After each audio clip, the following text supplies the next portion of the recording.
Welcome to Negotiating Happiness, the show that helps you find happiness, success, and balance in your work and life. I'm Adriana, your host for this journey into entrepreneurship and personal growth. We're broadcasting live on 107.7 and 105.3 FM in New Orleans as part of the United Public Radio Network. We explore the latest strategies, insights, and stories from successful entrepreneurs and experts. From managing stress to building a thriving business, we've got you covered.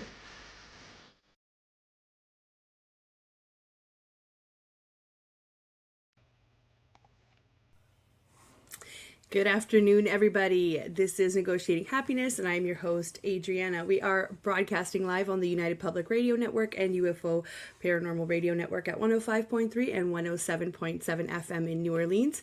And if you wanted to, sit down, watch some TV, check out some of our other shows, we are also on Roku TV on UFO Paranormal Channel. So today is March 18th, and it's already 1 o'clock. Welcome, everybody. Grab your lunch, grab your coffee. I'm back here with Natalie. How are you, Natalie?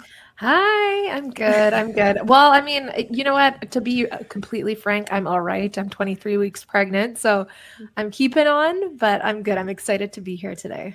Congratulations. I am so honored that you made time for us. I know pregnancy can be rough, so pregnancy with a chronic illness. Pregnancy with a chronic illness is another level. Yeah. I don't doubt it.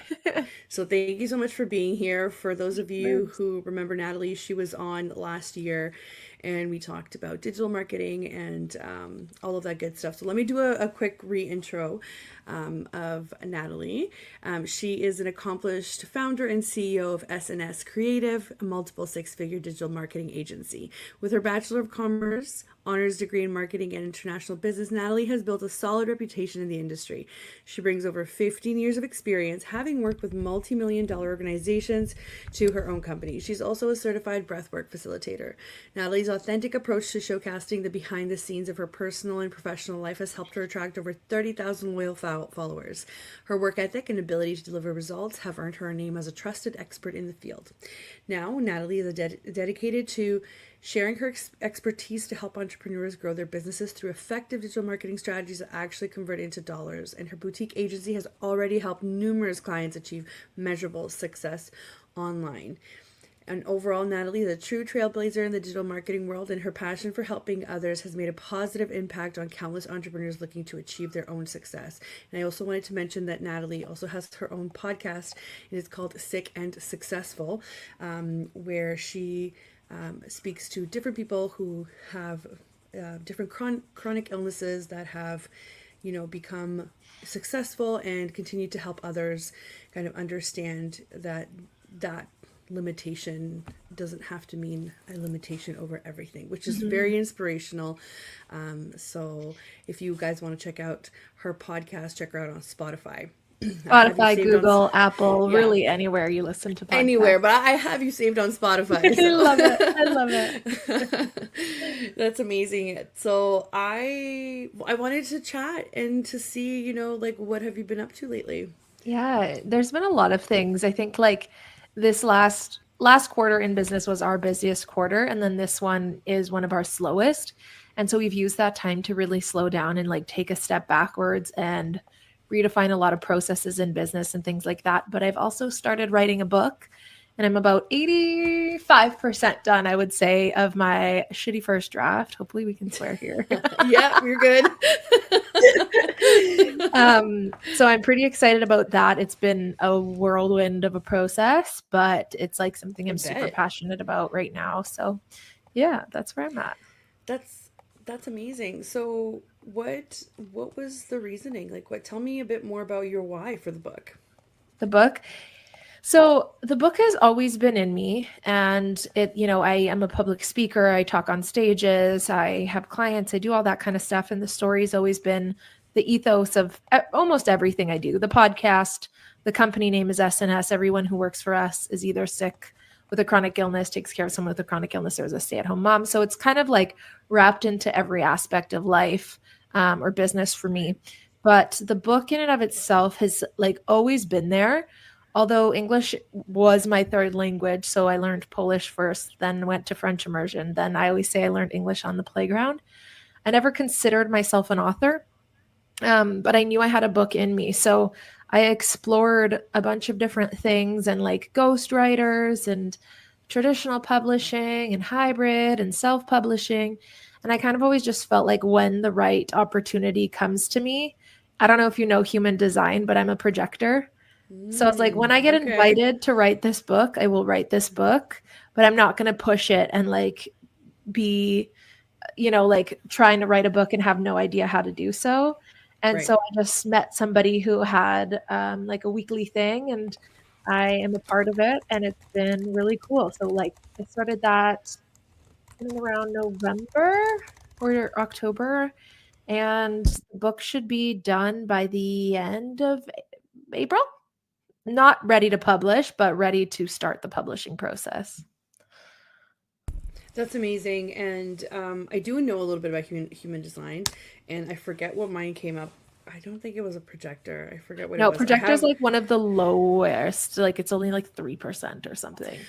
right. I have the actual write up somewhere, which I love it. reminds me I should probably pay a little bit more attention It was to really it. validating for me. It really was. Right, right. I ended up missing actually one of the calls that had to do with that test, but I remember doing the test, so I have to actually go back and listen to it. It's amazing how we can still be a part of things now without actually being there. Like we have so much access to information is great, but Totally. that actually kind of goes into what you were saying. You're not going to push things. You're not going to do things just because they're in front of you, because we are getting bombarded with so much information and so many opportunities. I think you have to be kind of selective about it, Well, right? and So specifically writing a book, like it's such, first of all, a daunting process. Like, how many people want to be authors who never become right, them? But also, like, it takes so much work and passion and heart that it's not something you can just like sit down and do in a day, especially like I'm writing a memoir type book. So I needed support in doing so. right. So tell us a Yeah. little bit about, if you can, about the vibe of the book and kind of what you want to cover in it. Yeah. So the book, it's called Sick and Successful, trademark pending.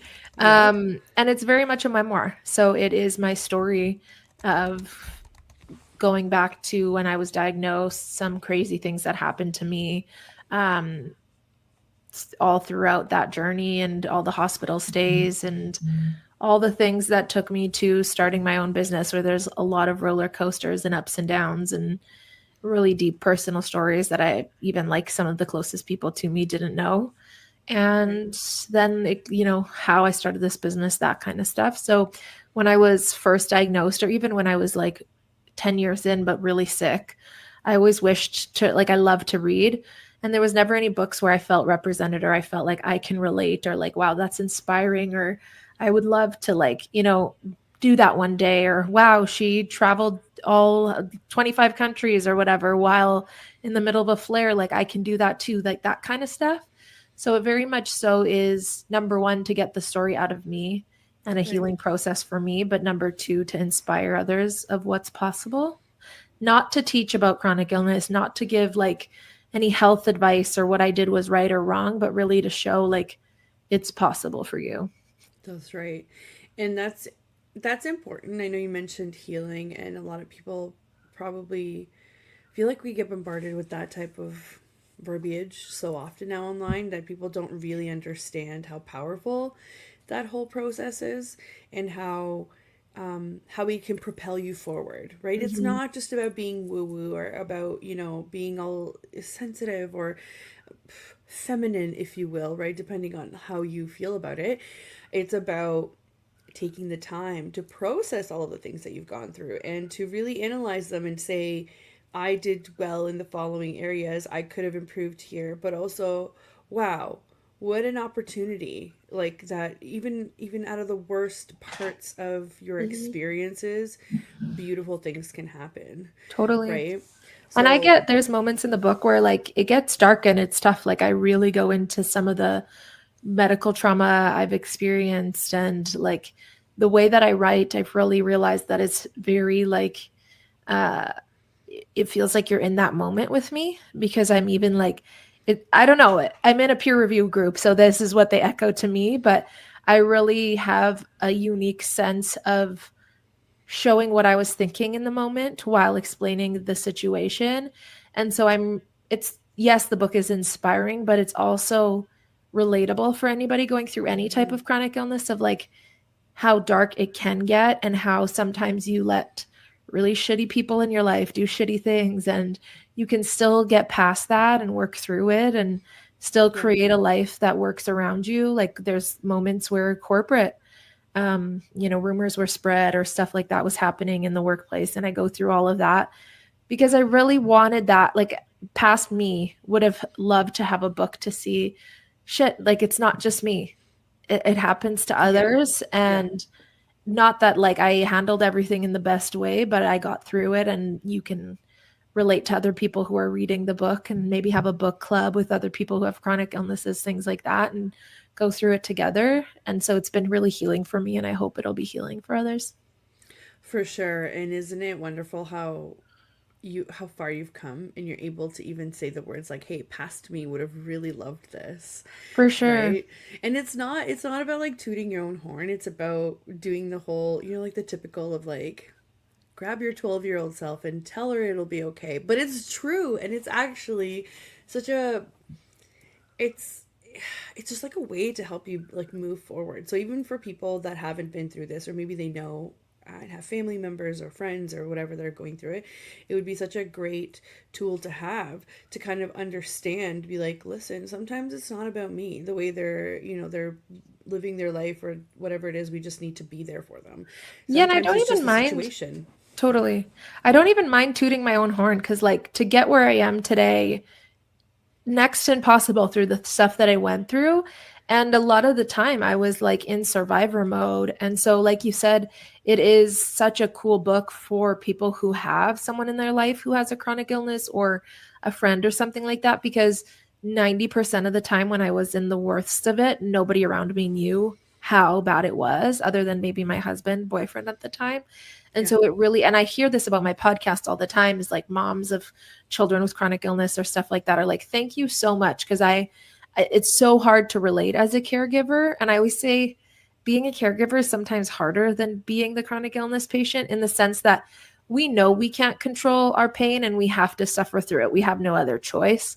But a caregiver has to watch you, someone they love, suffer through pain, and they Yeah. have no way of helping. And so this is like a way to kind of get into the mindset of when we are grumpy, or like why it pisses us off so bad when you ask how I'm feeling when I'm in the depths of a chronic illness flare. Like there's just so many different little tidbits like that.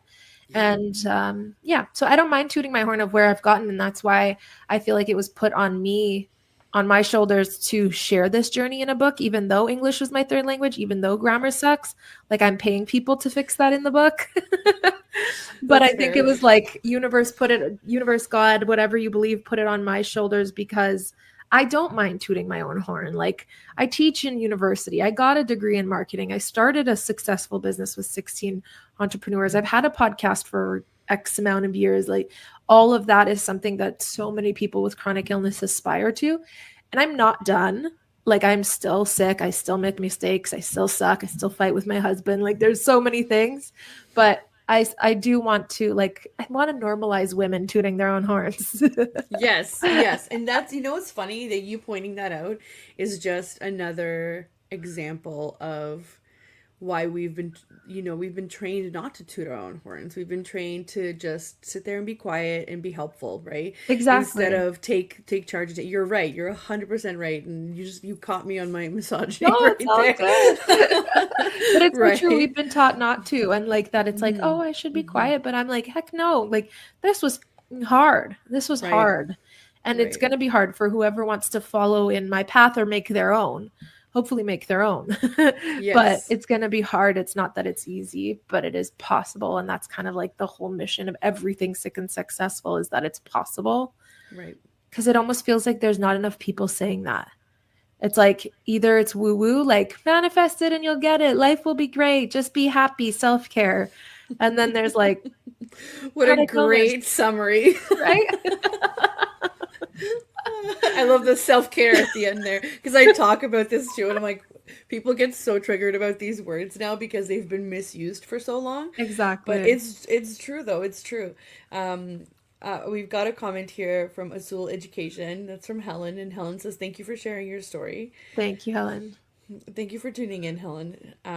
She is a big supporter, and Love it we appreciate it when people come in with comments. so much. Yeah, no, I mean, it is hard that we feel like we're not supposed to toot our own horns, and we feel like we're just supposed to be successful and quiet about it, or else like we're gonna ruffle some feathers. And you Yeah, know and what? believe me, like when this book is done, I Who am going to cares? stand on the rooftops and mountaintops screaming like, "Look at me, I did it." Because holy, is this the hardest thing that I've ever done? And like getting into the depths of some of those moments, I actually started a wait list for my book where I'm going to share some of the Yes. behind the scenes of writing this book, because there's moments where like I'll write a story that took me 15 minutes or 30 minutes to write, and then I bawl my eyes out for like the next 2 hours like processing that in my body, and I have tools like breath work, whatever, therapy Mm-hmm. to go through it, but like wow. There's a story specifically I'm thinking of that I've read to a couple people now, and like they start bawling. And not that I want this book to be a trauma fest, it's not, but there's moments where it's like, that's a That's a lot. lot. That's a And lot. that's Yeah. always kept inside and nobody talks about it. And so yeah, when this book is done, I'm gonna scream it from the You're so rooftops. excited. I love it. Yeah. I just actually pasted for anybody that's listening live or on the archive. Go back to the comments on any of our channels. If you're listening to it on SoundCloud, just go back to like YouTube or Facebook and grab the link there, or actually look in the It's super description. It easy as should be, well. It's yeah, just sickandsuccessful.com. So yeah, sickandsuccessful.com, you'll be able to sign up for that wait list. I haven't sent any emails perfect. out yet because I'm kind of just compiling my thoughts, and but there's moments where I'll literally write and then I'll write a summary of what I'm feeling and what I went through just writing that section, because I want to share it with you guys to know that it, Yeah. again, it's possible to write a book like this even though I'm not experienced and it's hard. And funny enough, when you say, English is your third language, can you just pause for a second? English is my second language, and I am grateful to be here. But it's hard. It's It's hard. hard to, not only process those things yourself, but to put it into words. And then you have to, on top of it, put it into words that other people might want to read with emotion or with enough, interesting factor to it that it becomes a book. It's hard. Yeah, Don't it's tell me hard. it's not. It's hard. This is why people spend years writing books. And on top of it, like, you're pregnant, Like, I know, can right? we not? Can The we not forget timing about that? Like, and let's running a not forget about company and a that. house and a child and Yeah. yeah, the I'm lucky that English is like my primary language now, so I'm not translating anything in my head to Yeah. English. English is what I speak and what I think in. And completely lost French. French was my second language, but I do still speak Polish. And yeah, it definitely is hard. And it's like I've had rumors being, or not rumors, but I've had people talk behind my back like, she can't even spell in an Instagram post. How does she teach university classes? And it's like, I'm not teaching English grammar. I'm teaching business and sales. Right. And guess what? In a Right. book, you pay a lot of money for editors to go through it. Like, Right. no, grammar, not my strong suit. That person has wanted to be an author their whole entire life, and I don't see any books coming. So, L- Yeah. People have this really annoying knack of oversimplifying things, right?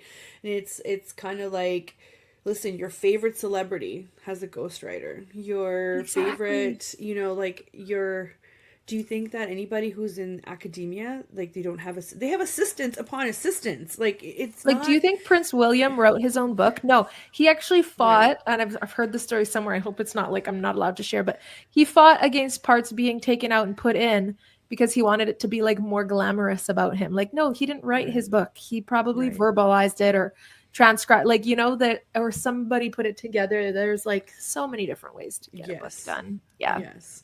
But just, what I'm saying is people don't understand what the process is, so they automatically just rely on these old kind of mentality or ideas about what it takes to be successful. And this is why podcasts like yours are important, and even this platform, even Totally. my platform. I love bringing in people, and I love showing people that there are different ways of doing things, and that one way is not always the right way. And Exactly. everybody that I bring on here, they all talk about failure, and I don't think people understand, like the general public understands how important that is, because most often than not, we have all gone through failure. So it's Yeah. not just to be relatable, but it's like, how do I get back up? How do I kind of, dissect it and do better from there? And that is what differentiates somebody that's going to be successful, that's going to get 100%. that book out, and that person that's struggling and has not.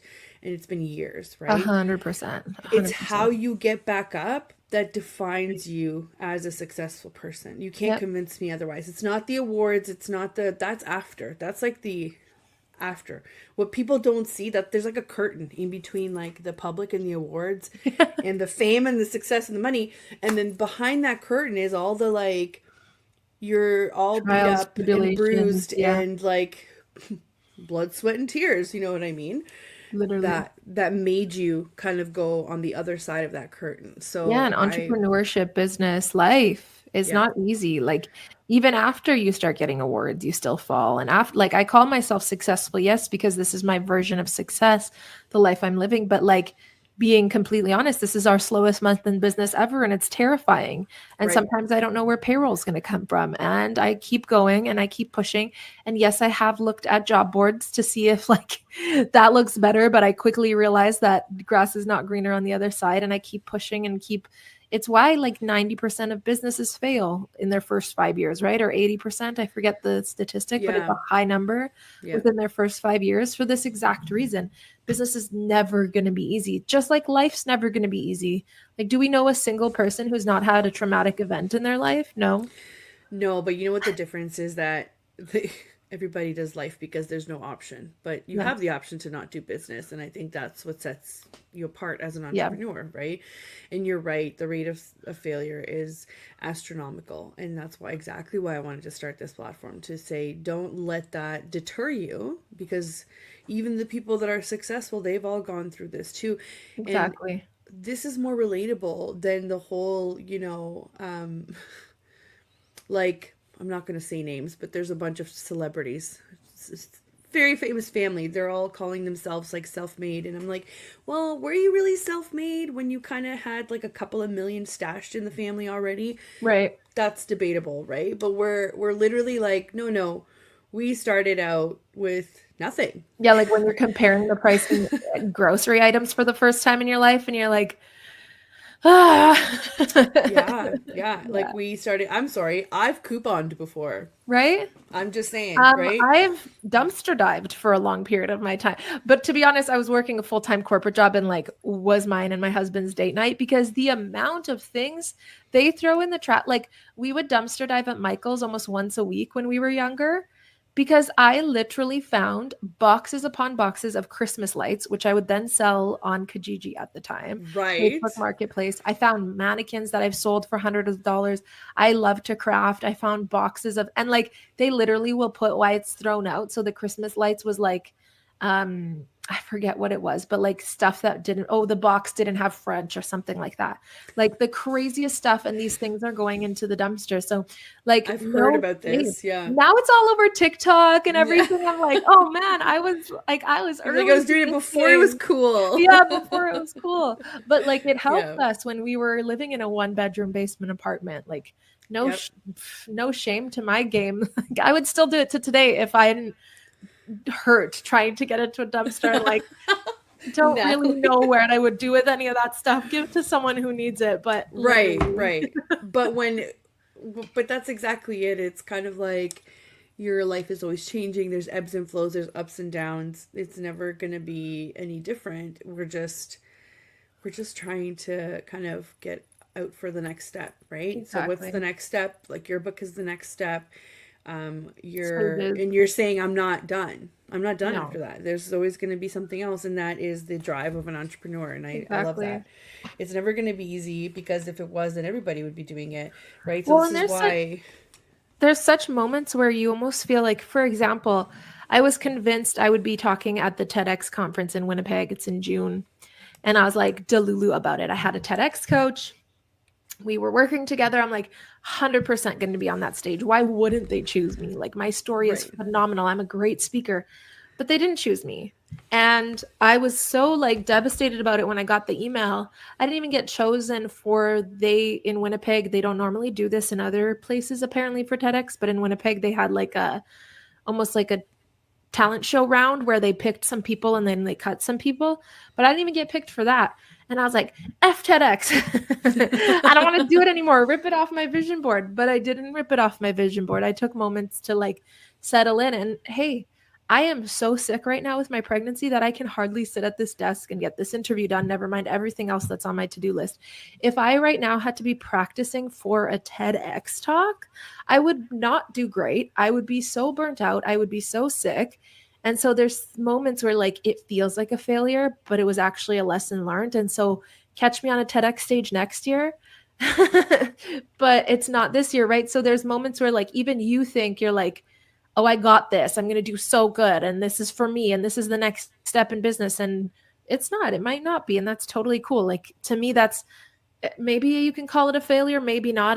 Whatever. It's just the drive, but it's life and it's business and it's getting back up. And I've spoken on 2 amazing stages this year. One was the Winnipeg Women's Conference just last week. And it was like such an amazing opportunity in front of hundreds of women. I'm hopefully speaking in another one in April. And that's like kind of where I'm moving towards with the book. And organizations are asking me to come in and talk to their teams. And so that's really what I'm passionate about.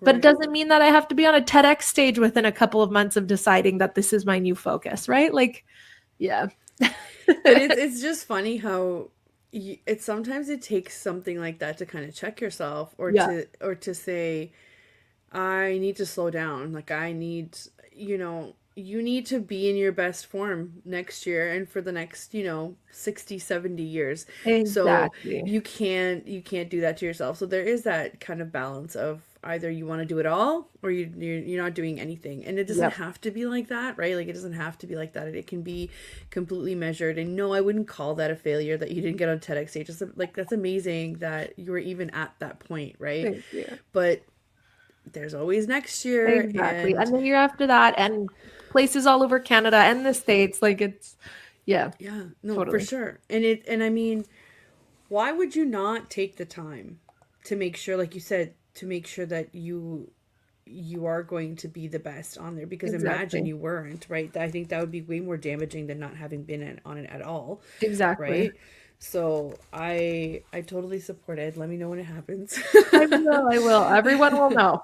Yes, everyone. If you guys want to check out Natalie on Instagram, it's at For the Success. Nope, sorry, it's not. That's changed. It's at has it? Successful with a period in between. Oh, gotcha. Okay, period see, we'll and change it period right now. Successful. So it's Sick and Successful? Yes. Got it. I must have had it from last time. Yeah, probably. It's all good. Okay, guys, so just kidding. It's actually at Sick, period, and period, Successful. And if you just type in Sick and Successful, I will come up as well. They just won't let me have that handle for I don't know what reason. Nobody else has it. Not fair. Interesting. Dumb. That's interesting. Yeah, that is weird. What's up with that, Meta? Right? Come on. That's funny. Yeah, I mean, there's so much going on, and you've got this book going, and we've talked about your whys, and we've talked about how it's in the future. So you talked a little bit about it being in a peer review group. What's the actual process like? Like, how are you finding that? Yeah, so I haven't actually breached the get this published yet because there's a bunch of different ways you can go.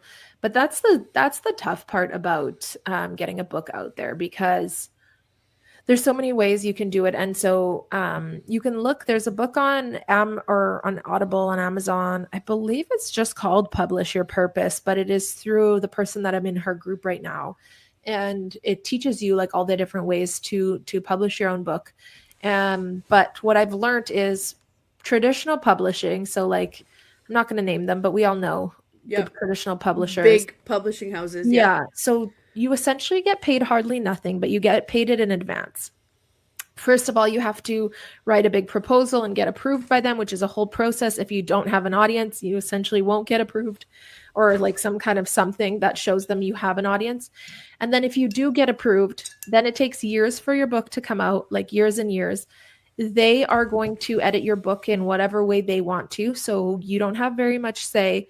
You don't get very much money, and you still have to promote your own book and put your own money into marketing and all of that, because they really don't do much of that for you, even though you think they might. Then there's hybrid. And hybrid, the problem with hybrid is there's a lot of scammers out there that kind of like um, mask themselves as hybrid, where they will say like they'll do all of the stuff for you. They'll find the editor and the book writer and whatever, and you pay for all of that. But then they make you buy like 1,000 copies of your own book because they get that money and they get a huge chunk of it. And then they don't care if you sell any more books or anything. And so they're Right. not really there in the best interest of you selling this book long It's term. They just like a just like, process. it's essentially Yeah. just like a make money for them. And then there's publishers. There's so many of them, hybrid publishers, where they will work with you and they will have like a book manager and a project manager, and they will have different editors for you to work with and cover artists, and they will get the IB whatever number for the book and all of that kind of The stuff will get IBN. done. It's the IBN. IBN. Yeah. Yeah. And so you're paying, I'm looking at probably around 20,000 to get my book out, and then you get a percentage of however many book sales, and you work those deals out with the hybrid publisher, or you can self-publish. You can literally take an ebook you've written and put it on Amazon. Yeah. The trouble with that is if you haven't had a developmental editor or a grammatical editor, or there's so many different things with books and the covers and like all these different things. If you just want to get something quickly out there on Amazon to call yourself an author, you can. But if this is something that like you want to live in the world for a long time and you want to be proud of, and like it's a part of your business, I don't suggest going that route. It was the route I for sure thought I was going to go until I started learning more about this process. But yeah, that's kind of just like, yeah, there's just different options. It really is up Yeah. to you. Yeah. I've seen a couple of I've actually had a couple of authors like on the show, and I think they've self-published on Amazon, and they're I think it depends, right? Like you said, And you it could be depends super on. successful, and it depends Yeah. what your why is too, right? Like if you Yeah. want to create a workbook or a book just like about something that you share with your clients, or you share with just people who, hear about you and stuff like that, totally cool. A lot of the times when I've purchased the self-published books, like you can very much quickly tell that they were self-published. It doesn't feel like a book you would find in a bookstore. Right, I don't right. even know if you can get self-published books in a bookstore. I actually don't know. I think you have to pitch them. Pitch them. Yeah. I think So I so. don't know. There's a bunch of different options, and I will be going with hybrid for sure because I believe in paying people who have zones of genius. I don't, and it is not my zone of genius to publish a book. Right. Right. Or at least like have a consultant on how it's gonna go kind of thing. 100%. Yeah. And I nothing actually against have. self-publishers. I hope it didn't come out that way. 'Cause No, no, totally, but no. It just, like I was saying, I think it depends on who your audience is. It depends on if you have already a following, and it depends on, like you said, what's your why and like what's your how. How do you and want the to use industry it, makes it right? so tough. Like it's not easier. It's not easy to find a self-publisher, or I mean a hybrid publisher. It's not easy to find one that you can trust. It's not easy to, none of it is easy. Hence why most people don't do it. Just like starting a podcast. Right.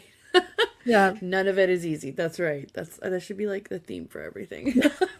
None of it is easy. Yeah. So we're about halfway through here, so I'm just gonna do a quick intro for anybody that's just tuning in. You're listening to Negotiating Happiness, and you are live. We are live on the United Public Radio Network and UFO Paranormal Radio Network at 105.3 and 107.7 FM in New Orleans. And some of our shows are also on Roku TV. So give us a quick check there if you want to sit back and watch. And I am here with Natalie from S&S Creative. That's Sick and Successful. And we're talking all about the writing of her book, sick and successful. So we've gone over a couple of things, including the process of, kind of what's waiting on the other side for Natalie once she writes the book. And we talked about her reasoning. What about, we kind of delved a little bit on this, but I was going to say, what specific advice do you have for people that are looking to kind of go this way? To write a book? Yeah. I don't really honestly have any advice because I know that's tough, but like I don't really have any advice because I'm just following my own journey and like I haven't fully published or anything yet. But for me, it really was about finding something that felt right and felt like I was guided through the process. And I didn't feel like I was just sitting down behind a Word document and writing out my traumatic story. And so I have peer support that I meet with every single week and they review pages, and I have experts that I can go to and turn to. And it's really been harder than I even imagined with their warnings of how hard it was going to be. So really like prepare for the journey, that it's going to be, it's like almost a full-time job in and of itself, and that it's a lot harder than you might even think it is, even though we all know that writing a book must be hard. And it kind of makes me want to get into like what the hardest part of writing the book has been. And that's been getting into some of those moments we talked about a little bit earlier, but getting into some of those traumatic moments that have unlocked even more memories in my brain, and like going through, I went through and I printed out every single, I used something called Social Book, but I printed out every caption I've ever written on Instagram. And it's like this, it cost me around over $1,000, and it put them into books with the pictures and stuff like that per year. Cause I've been posting since 2011. So there was a lot of books, but I went through them all, and like my book is going to have flashbacks to some of the posts. But then I also went through messages on Facebook Messenger with exes who treated me disgustingly while I was going through some of the hardest moments of my life, and old emails that I found in an old Hotmail inbox that I was able to get into.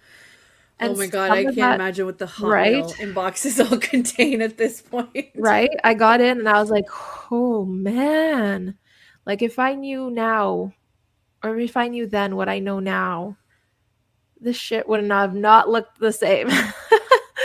And those moments, I didn't expect them to be so just eye-opening, so tough. And so getting them into words and processing them into a book that has a point. Because yes, it is a memoir, but a memoir still is just a glimpse of time with some kind of outcome and some kind of point. And so that's been the hardest part, is figuring out like, what's the point of my story? What is a thread that kind of goes through the whole, I would say, I think the story is about probably 15 years long, just from like diagnosis to now. And so, yeah, that's kind of like answering your question, but giving you another one as well. Yeah. I mean, it's also very personal, right? So it depends on what kind of book you're writing to. But it sounds to me, if I were listening to this and I wanted to write a book, it sounds to me like be genuine, be authentic, and have a point to what you're saying. And just start searching for help. Like, just like I said, I interviewed ghostwriters. I interviewed people who help you pitch to traditional publishers. I interviewed people who coach you while you're writing the book. Like I even work with some as clients, and they're amazing, and I'd love to work with them. It just wasn't the right fit for me to start the book. Doesn't mean it won't be to publish, but yeah, there's so many different avenues to take. You kind of have to do the one that feels best for you. Right. And how do you, this is going to be a ridiculous question, I'm well aware, but I'm like, how do you balance it all? So how do you make time for it? How do you, like, give me the practicalities of what your day-to-day life looks like? How, because I know that a lot of people just go, oh, well, like, one, you're a mom already, so you just figure it out. I hate you just figure it out. And when friends say it, it's different. But when other people say it in like a professional space, you're like, what do you mean you just figure it out? Like, you've given me zero information to work with. So I just want to know, like, how do you balance it all? Like, what works for you? I have guests that say, they have to have a specific routine. They have to do X, Y, Z. And I'm like, wow, that would never work for me. I'm way too scattered Yeah. for that, right? So what works for you? Like, how do you make all of this happen? It's interesting because I get this question essentially every time I talk somewhere, but I think it's such a good question. I was just asked it when I was on the stage last week. Because it's a lot of things, right? Like you said, I am a mom to a 3-year-old. I am 22 weeks pregnant. I have 16 employees. Company is the slowest it's ever been. So that's tough. That means I'm now a full-time salesperson. I am a wife, a mom, a best friend. I have things I like to do. I was gonna say you're also Chronic Natalie, like illness. you're also Yeah, an individual, right? yeah, So let's not exactly. forget. So there's the way that I like to, because I've answered this question so many times, I found like a way to kind of, I like visuals, but to put it in a visual that I have brick walls or concrete walls that are my boundaries that don't move no matter what, that to me don't even feel like a boundary anymore because it's not, it's a wall. It doesn't, there's not even any way that I will bend on that. And so what that is Fridays, I don't, Saturdays, Sundays, and after 3 p.m., I will not take a single meeting. Work is done and work is done. Like, it doesn't matter if there's an urgent something. It doesn't matter if there's a client that wants to close a deal. It doesn't matter if an employee quit. I'm not answering anything 3 p.m. or Saturdays or Sundays because I don't work. I don't look at we use Slack. It's not a work day. And if like I want to, if I'm creating content or I'm doing something that's creative for me, I might. But like there's no client meetings, there's no urgent, there's no Natalie CEO happening at that time. Yeah. Same in mornings, same on holidays. Like my phone might come out, but it's not coming out for work. And so that's my concrete wall, not going to bend no matter what. My like rubber wall, or I call them dry walls, like an actual dry You wall bust right through it. that I can bust through, but I can also move it to a different spot, or I can like bend it a little bit. I know drywall doesn't bend, but like it is my metaphor is Yeah. Fridays, I don't take meetings. Fridays are CEO days, which means I'm doing profit. I'm doing like numbers analysis. I'm doing stuff for the book. I meet with my book team. I might take a spa day, or I might work all day and finish something that was due the week before, but I took a day off. But I am not taking any client meetings, any sales meetings, anything like that, unless I actually want to. And I manually put it into that calendar myself, cognizantly knowing that I'm taking up that time. Right. And same with Monday half days. So Monday after 12, same thing. And then I go through every single week the week before. So usually the Friday before, the Thursday before, and I put in lunch spots every single day.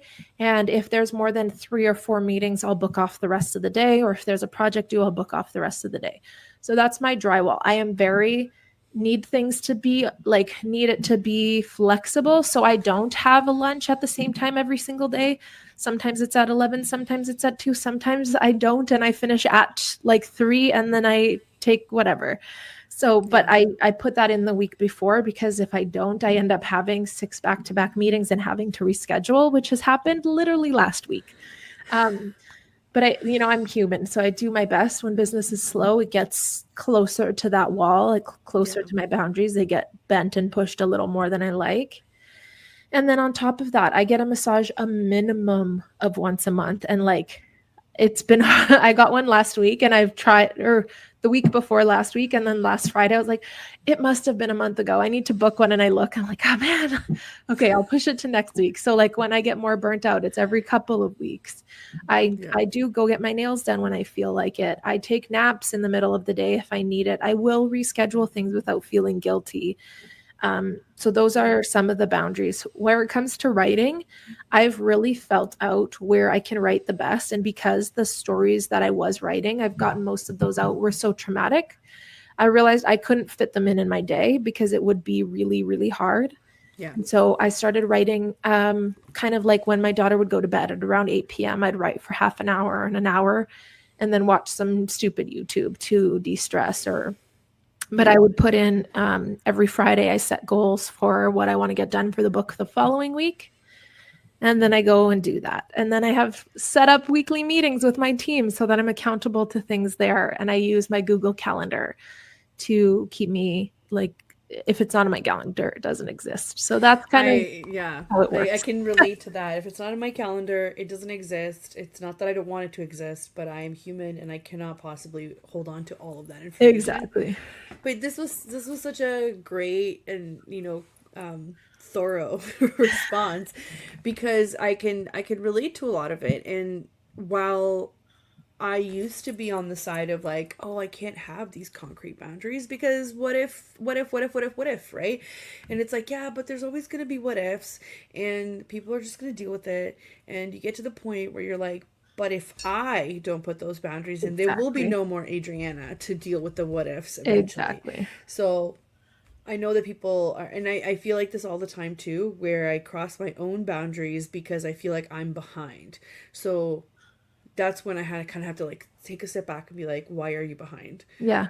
That's the reasoning is not because of time. Like, you're behind with something else. You get more stressed out, so you're not as efficient. You don't sleep as much, so then you're not as efficient.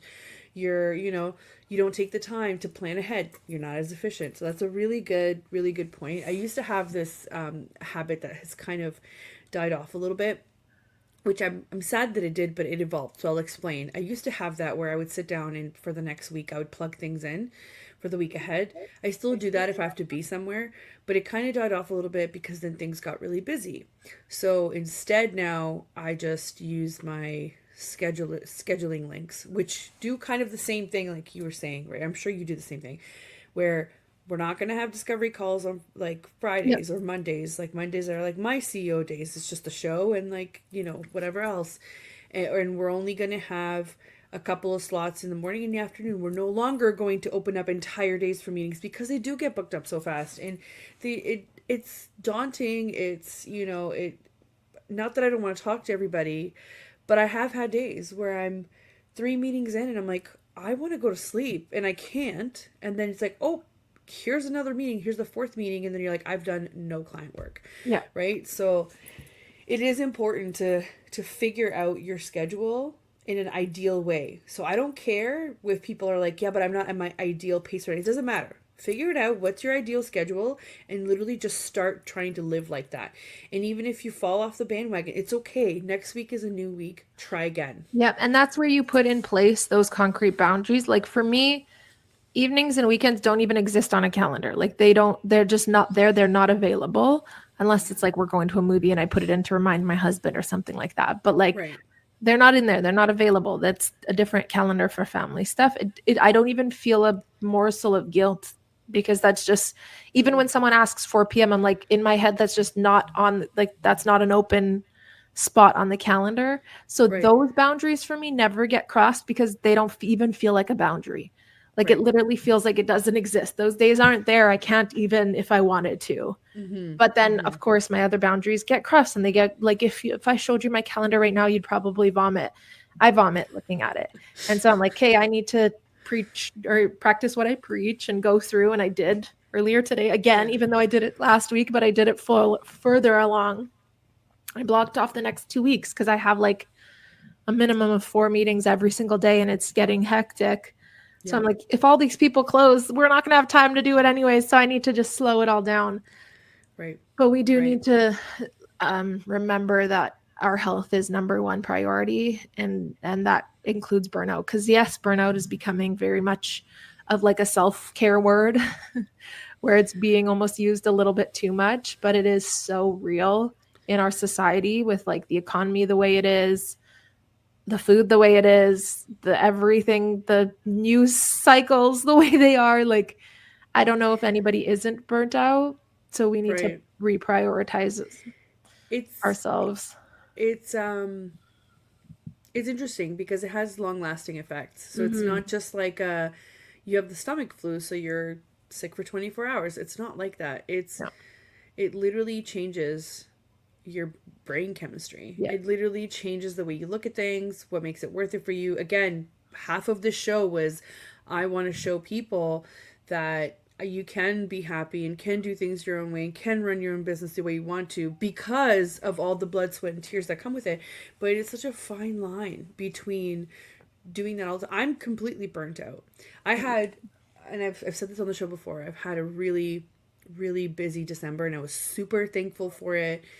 my clients were great, but also I think I took off 3 days the entire month, which is crazy. I was supposed to take off 2 weeks. I didn't plan it ahead, and I said mistake number one, wasn't planned ahead. Yeah, You know, thinking that it was just gonna die down, and no, nobody wanted to die down, right? And then exactly.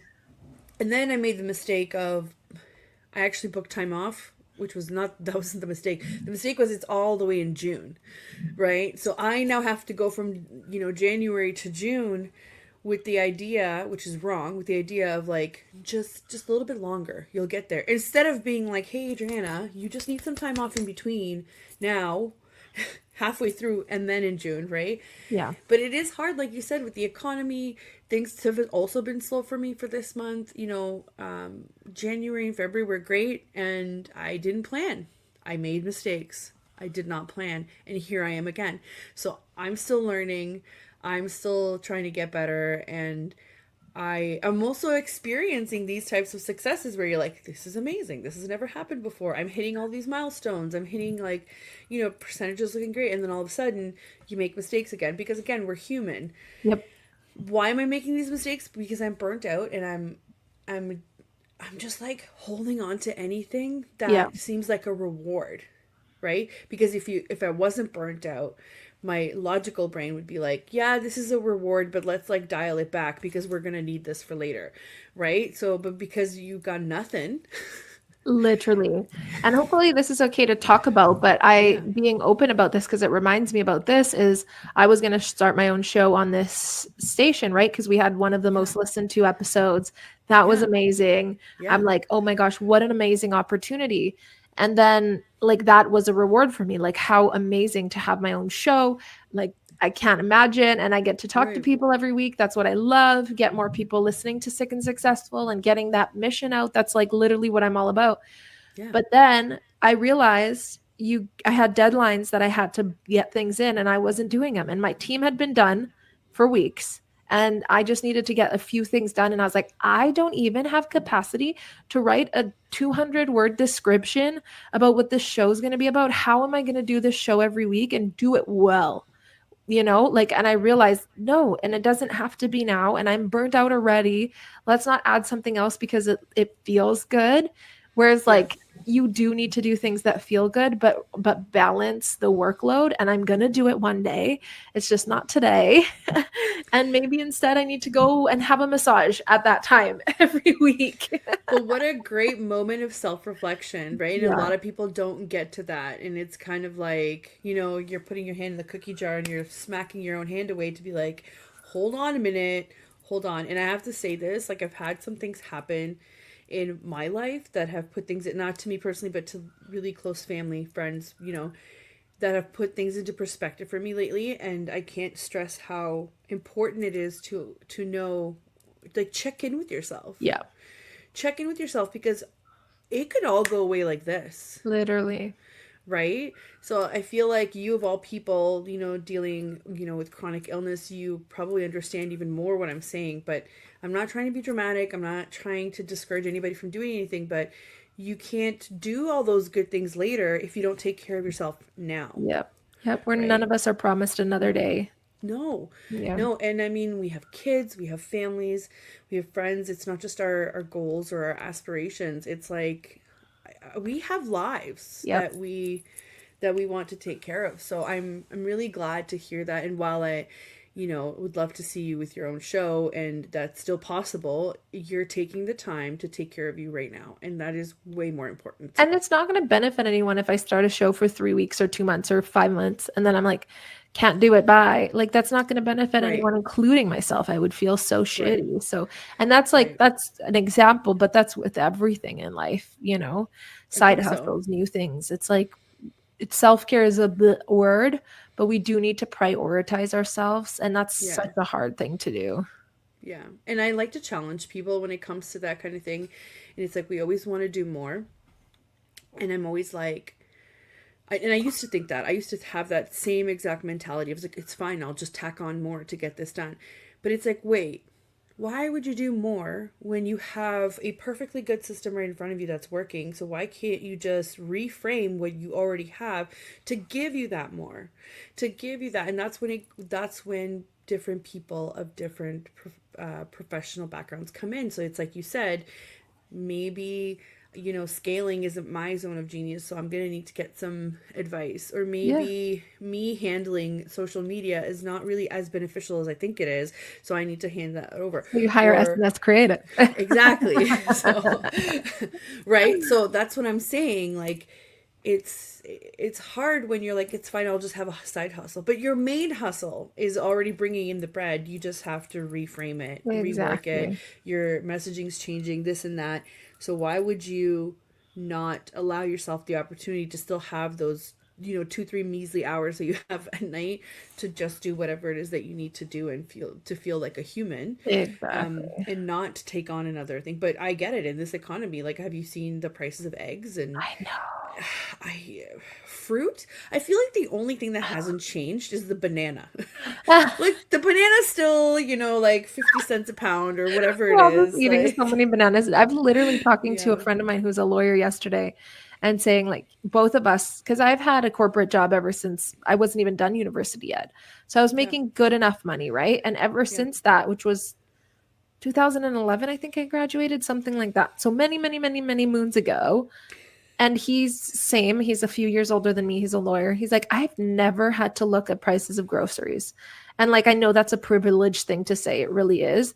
And not that I've never struggled financially, but that was never a place where I cut back. It was like, I got what I wanted and then I would cut back in other places. yeah, I've never looked at prices of groceries. I've shopped Instacart since 2020. Like, I haven't gone grocery shopping, but it's been the last, I don't know, 4, 5, 6 months where I'm like, excuse me, one bag from Instacart was $200. Like, I bought our essentials that run out in a couple of days. Like, yeah, this is insanity. Like, yeah. I don't know how, and I know it's a little different in the States. The price of living has still gone up a lot, but it is astronomical in Canada. I heard somebody came from New York to, I think, Toronto or something, and was like, how are Canadians staying alive right now? Right, Like, right. it is beyond, it is beyond. It is I don't even know how people are surviving who aren't making, because ridiculous amounts of money. Yeah, let exactly. me let me remind everybody. I'm pretty sure minimum wage is still like 14 You $15 can't survive Canadian on an that. hour. Mm-mm. There's no way. There's No way. absolutely no way. And my moment of that, like the realization, was when I remember opening up my cabinet, and I didn't have my usual like hand soap, dish soap, like my backups, hand soap, dish soap, detergent, and I'm looking and I was like, oh my god. I'm like, I don't think I've ever ran out of this stuff until right now, because I had stopped buying things in twos, and I had Yeah, stopped buying things. I was like, no, I guess we're gonna like wait until the last possible moment, right? I don't even think I have an extra tube of toothpaste in the house right I now. know. I know. Like, how is that a thing? I don't know. And You how long know? is that going to last? Like, I don't want to be a Debbie Downer for anyone listening right now, because I think we're Yeah. all feeling the same thing. But we're in a dual income household and we have a roommate and we're still scraping by. And I have a business, right? Like, which is good at moments and bad at moments, but like, we're still scraping by and we're in an Yep. average priced home. Like, yeah, Yep. stuff. I get it. I get Yeah. it. So it's on that note, let's all hope that we're gonna find some better times ahead of us, Yeah, right? well, and that's where you push yourself too much, right? Because you're like, hey, well, I can make more money. I can be more successful. I can do this side hustle. I can do that thing. And then we're all struggling from burnout. And so it's Yeah. this like round robin, round circle of like, where do you give? And ultimately, it's finding your own happiness and where you can give and where you can take. And if Yep. you need to cut back a little for the first time in your life, that might need to be what happens. If you need to start looking at prices of groceries for the first time in your life, Yep. might need to be what happens for a Yep. bit. And we just keep doing our best. It's all we can do. Yeah. Shop the sales. You want to Yeah. give a quick shout out to Optimum Points at Shoppers, because let me tell you, I got $40 so fast, like back the other day. It was amazing. I So, love that. and I use it at the grocery store after. That's exactly what I do. That's so cool. Right? You go to Optimum Do Days. they even You have Shoppers Optimum in the States? I don't think so. They I don't have think so. like, I don't Sorry. know. Shoppers is like CVS or any other pharmacy, right? Yeah, So all I can think of is Boots. And I was like, wait, no, that's UK. I used to live in Scotland. I was like, no, Boots is in the UK. I love it. Yeah. Well, thank you so much for coming on. Of As course. always, a pleasure. I want you to come back on once your book is ready to go. 100%. And I want to talk a bit more about it because I think it is an incredible story and you have accomplished so much and Thank you. I do think you should shout it from the rooftops. So I'd like to be a part of that. Thank you. Thank you. I Yeah. appreciate it. Thank you so much for everybody that tuned in. We will be live again next week, and I believe we have a guest. See, everybody knows I'm not prepared enough to talk about the next week's guest, but just come. It'll be fine. It'll be great. Thank you so much for everybody in the chat room. A big thank you to the United Public Radio Network and UFO Paranormal Radio Network for the platform. We truly appreciate it, and have a wonderful rest of your week, everybody.